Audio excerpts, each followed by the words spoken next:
And we thank you for giving challenges, and we're asking God to cover them. Unfortunately, there are people also in the hospitals right now who are not feeling well, and it has nothing to do with COVID. Some done non-COVID altogether. We're praying for Sister Felicia Davis's husband, Lloydie, who was in the hospital. We're praying for him too. Non-COVID, we're just believing God for his healing and for his total healing to get back on his feet and the strength to her. You and I must pray for each other. Please don't sit back there and think all is well with you because you're sitting eating your rice and peas or your carrots and your big steak dinner and everything is comfortable. You have to reach out and pray for somebody else. Think about someone else. Reach out and say, are you okay? Just checking on you. Give them a text. This is the spirit of the time of connectivity. And I'm asking Tabernacle, United, Social Media Assembly to pray for each other. Reach out, because to sing today. One of my original songs that I've sang probably when I first got saved. I didn't understand it, but the words over time started to stand out to me.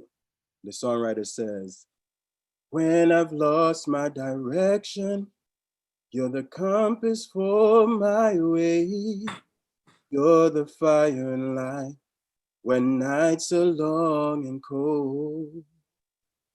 In sadness, you are the laughter that shatters all my fears.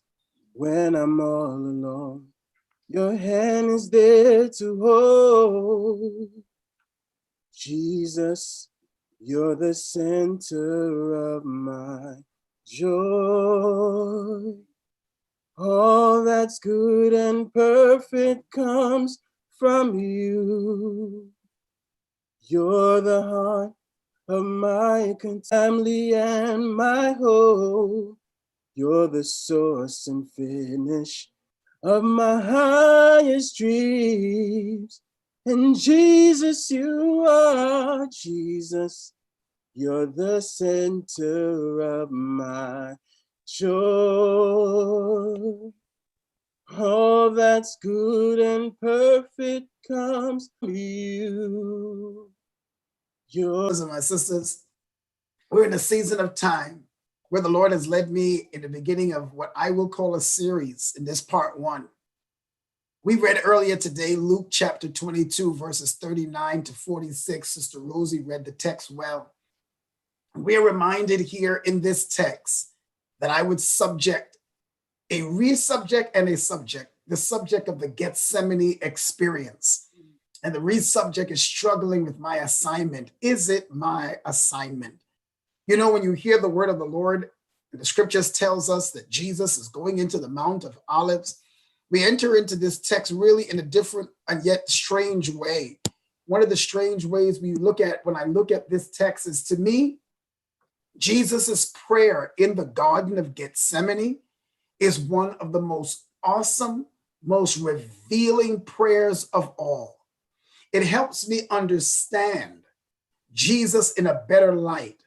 When I listen to his prayer in the garden, it lets me love him all the more. It is a simple prayer. Jesus went out as usual. Notice as I read from the NIV version in 22 and verse 39, I read it again. Jesus went out as usual. Now that key right there is usual. And I want to talk to you this morning in this Gethsemane experience that Christ had a movement that was usual. He went to the Mount of Olives and his disciples followed him. It was his usual practice. We need the oil of his presence in us to help us stay focused.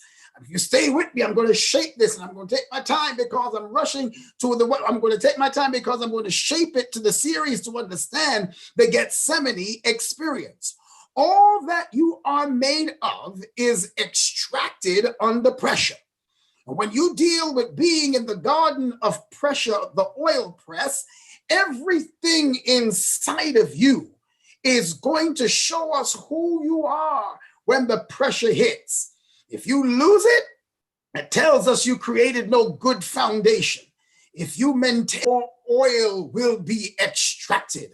Notice that when it says Jesus was going into the garden, the text also said his disciples followed him. Now you've got to look at that carefully. It's indicating that they are moving based on their understanding that they are his disciples. They are doing what he does. The disciples followed him. Listen, when the crowds were large. They followed him when the crowds acclaimed Christ. They followed Christ's life that was filled with miracles.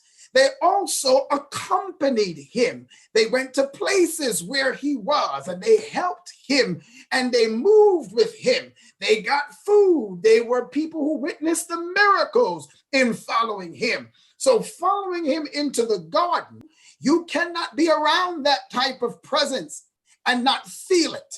Jesus was not a loner leader. He was a leader who allowed his disciples to be close to him.